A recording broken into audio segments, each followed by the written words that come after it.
Hi everyone, it's Jules by Jude here, and I'm going to take some of my clay here. This is Sculpey, regular Sculpey, and we're going to make a Skinner blend. So this is red, and I'm going to take a piece of my black Sculpey 3, so it will be softer.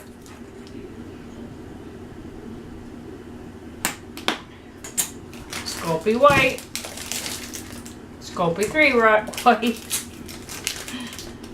So we're gonna do that. And take a little bit more white. And let me see here. Okay. So I'm gonna show you how to make a Skinner blend. And what we're going to do is we're going to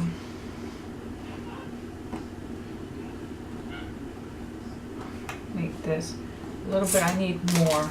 Sorry. There we go. There we go. Now, all right. That's a little bit more. I'm going to flatten down the bottom, and I'll make a little bit of a triangle going on here. It's just going to be a clump. It's not going to be all cut out. Okay. I call it a clump.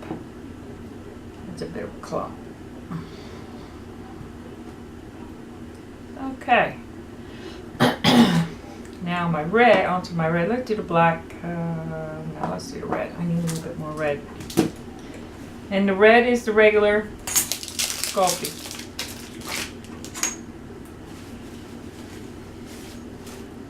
A little bit of that off. I think that's a little better. Yeah. We're going to do a Skinner blend. Very, very basic. And the reason why we're doing a basic video today is so that I can get used to my surroundings. And we got to condition this a little bit because, as I said, this was not Sculpey 3, so it needs a little more conditioning than the Sculpey 3. But I am going to put a diagonal twist on it, just like I did with this one. It does not have to be precise or look real good. It just needs to be approximate.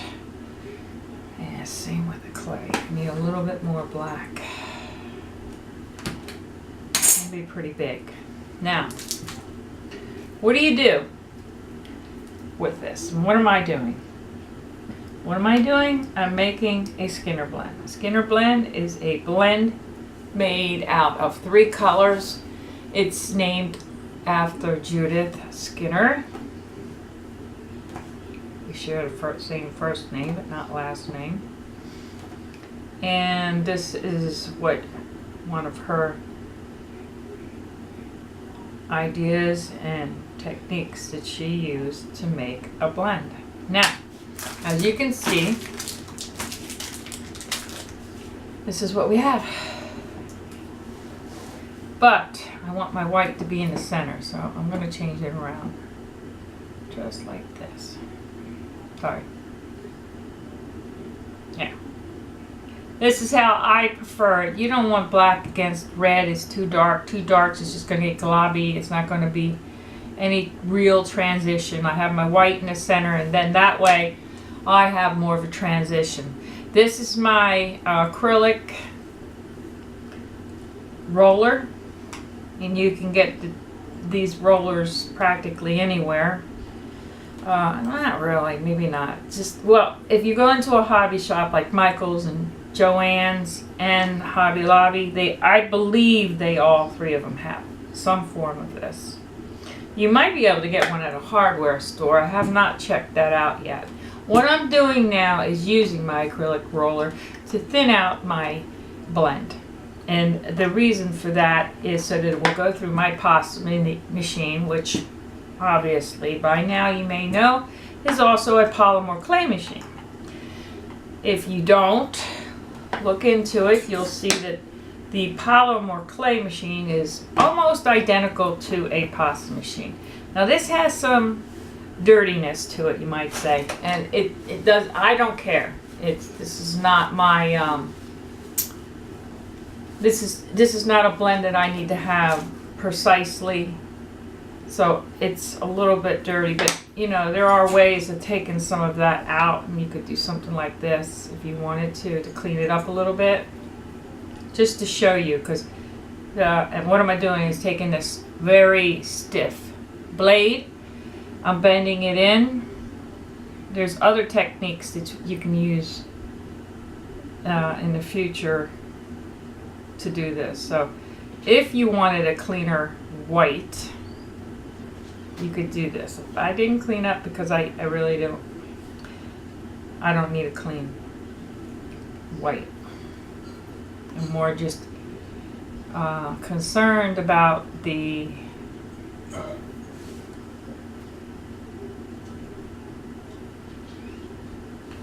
transition that I'm going to come up with. But if you want to and you need to, you got to make sure everything is clean. Your table, your roller, even your hands, okay? So let's get past this and move on. Let's see what we got going on here. This is going to go through the pasta machine. It's going to go through straight, just like you see it, up and down. And just for sake of not messing up my blend once I do get it going, we'll wipe that off. So, in she goes. Let me get it this way. This is number 7.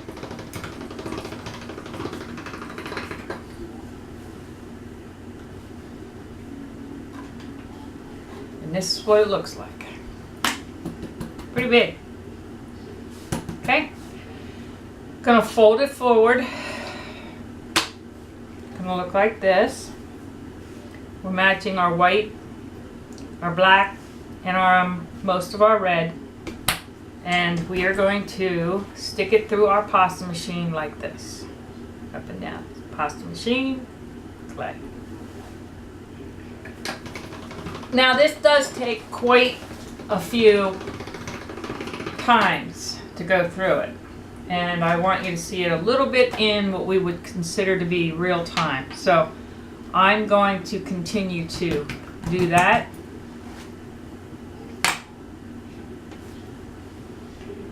And you have the idea now, so I'm going to do a little quicker.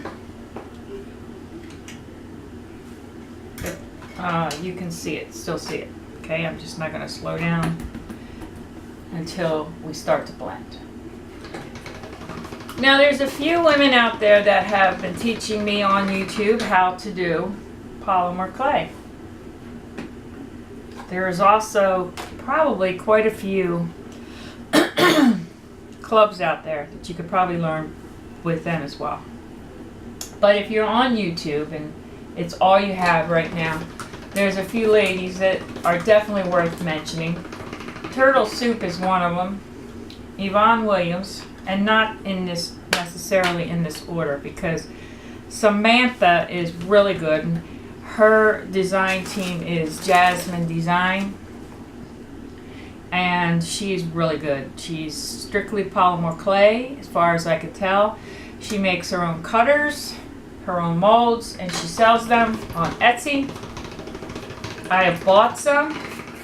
I plan on using and showing you. And she's awesome.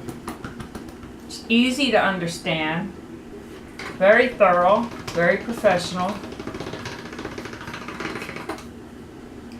very unique. I haven't seen many of some of her techniques online, so it's really refreshing knowing that I'm going on there and I'm not going to see the same thing I've seen everywhere else. So, I have done some Skinner blends on my channel, and I'm doing one now. It's gonna look interesting because some of the colors are really blending now. And just so you know,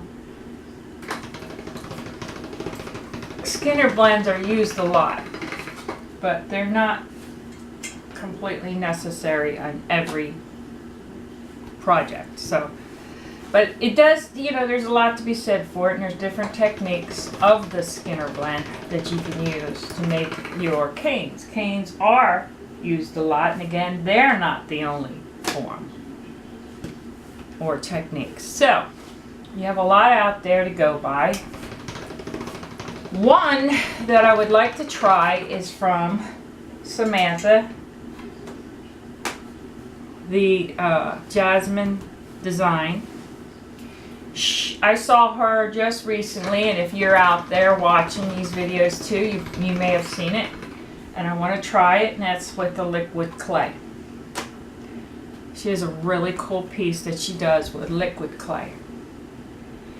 And another thing that I'd like to start trying to do is just taking someone's technique or project and trying it out and seeing how I do with it, and you guys seeing how I do with it. And of course, naming that person as the person who has been teaching me techniques. And the Skinner blend happens to be one, actually.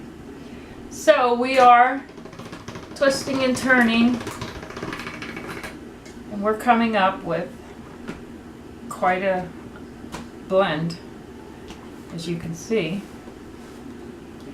And this is real time, meaning I am twisting this. It might be boring, but it's a necessary evil when it comes to learning for the first time.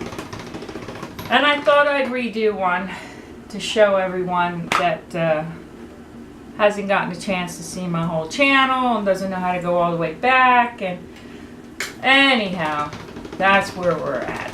I want this white to blend in to almost nothing, okay? Some people might want to leave it streaked out like that. And you get whatever you want. You can continue to go, you can stay. It's not really mattering. But I want to go a little bit, I want to blend in that white. Another thing to keep in mind is that when you are doing these blends, you can technically add and even subtract, as a matter of fact, some of this color coordination that you got going on. If I wanted more white, I could take and condition a piece of white and place it on it and take off some of the red or the black. I could change my blend anytime I want by adding or subtracting colors. So keep that in mind. The thing about the way we did the Skinner blend is when you make those uneven corners, when you first start out with the white in the center and the red and the black, what you're doing is you're giving more color support on these sides. See how they have not changed at all? And then right around in here they begin to change. Well, what you're doing is you're going for that solid color on the edges when you do it that way.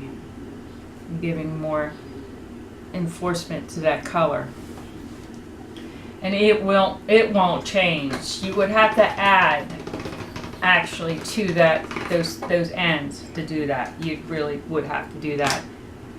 And see how that blends in right there? There's a bit of a streak here. And I just did that just now with that little black. So I'm going to continue to do this for 1 or 2 more turns. And then I'm going to show you how to make it into a cane. Okay. And you have seen me turn every single one. So you didn't miss anything. It might be boring to people.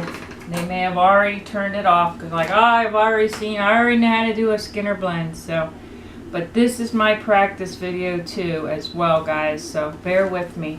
I want to make sure that before I start going onward that you're getting good shots, good audio, and I'm done. All right. Now I need to use my longer blade to cut this off. Now this is our blend. You see it right here. What I'm going to do is two kinds. One here. It doesn't matter. I'm going to do it this, it's going to come out either way. Now, I'm going to confuse myself. There we go. Alright. I'm going to make this thinner. You just saw what I did. I folded it over and over, okay? Twice. Colors are the same. This time I'm going down this way. I'm going to do a 7 because it is thicker than a 7. I'm going to hold it up with my left hand and turn with my right to guide it.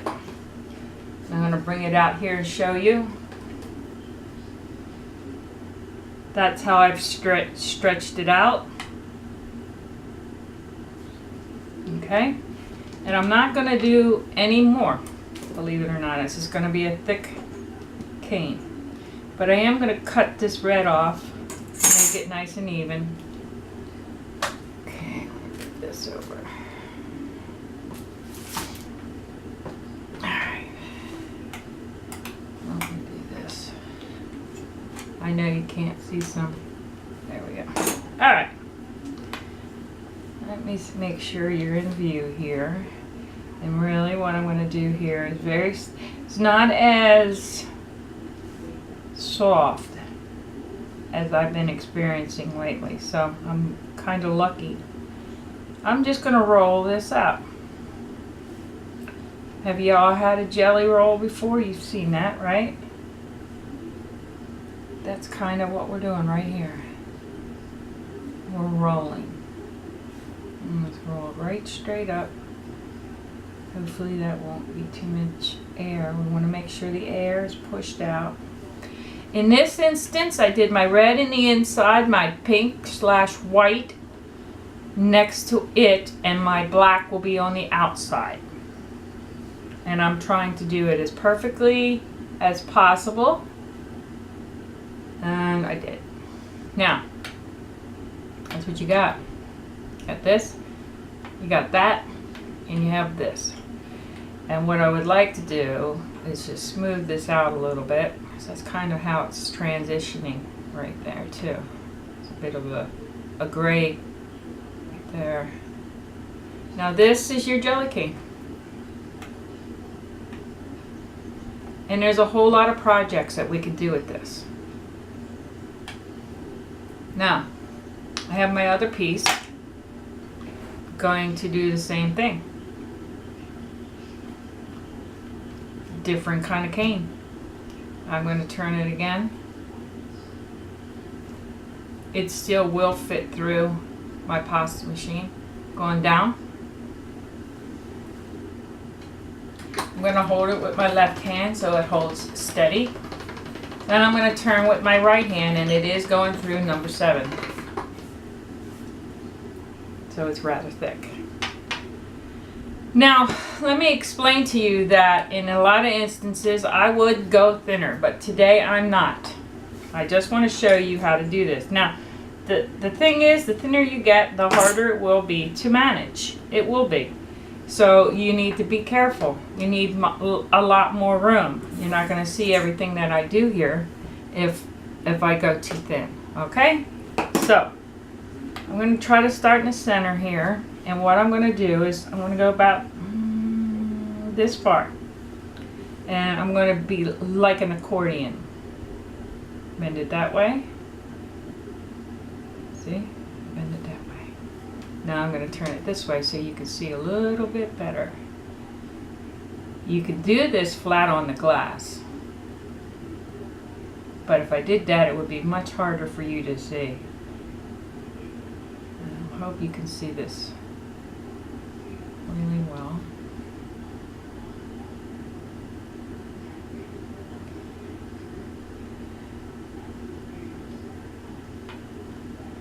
See?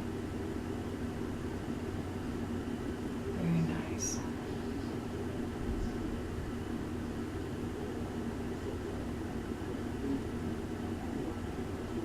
Okay.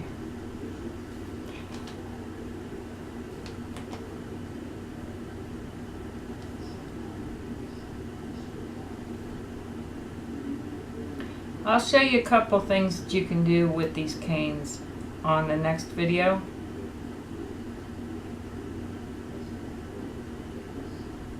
I did get a little wider. You really do want to try to stay not, the same width. Okay, now what you're going to do is you're going to press down. I'm going to take my trusty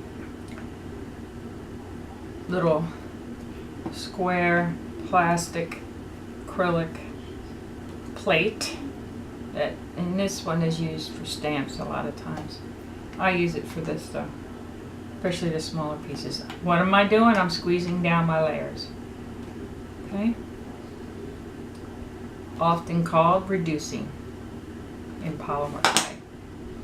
I don't want to go it's going to all melt together, I don't want to do that right now. I might when I'm trying to produce, a certain effect, but that's really all I'm doing right now is creating a cane.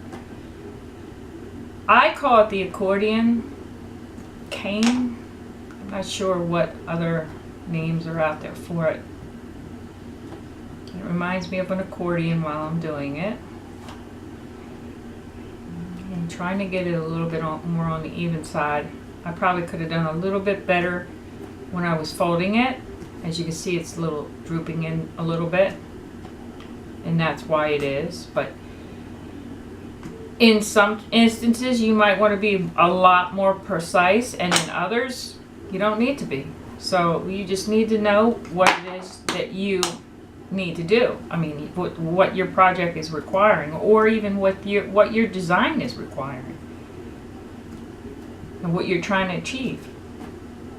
And all I'm trying to achieve here is to show you how a technique can be done with a Skinner blend, and I think we accomplished that. So, there you go. I hope you enjoyed this video. If you like it, subscribe, please, and share and like. And hey guys, thanks a lot. God bless.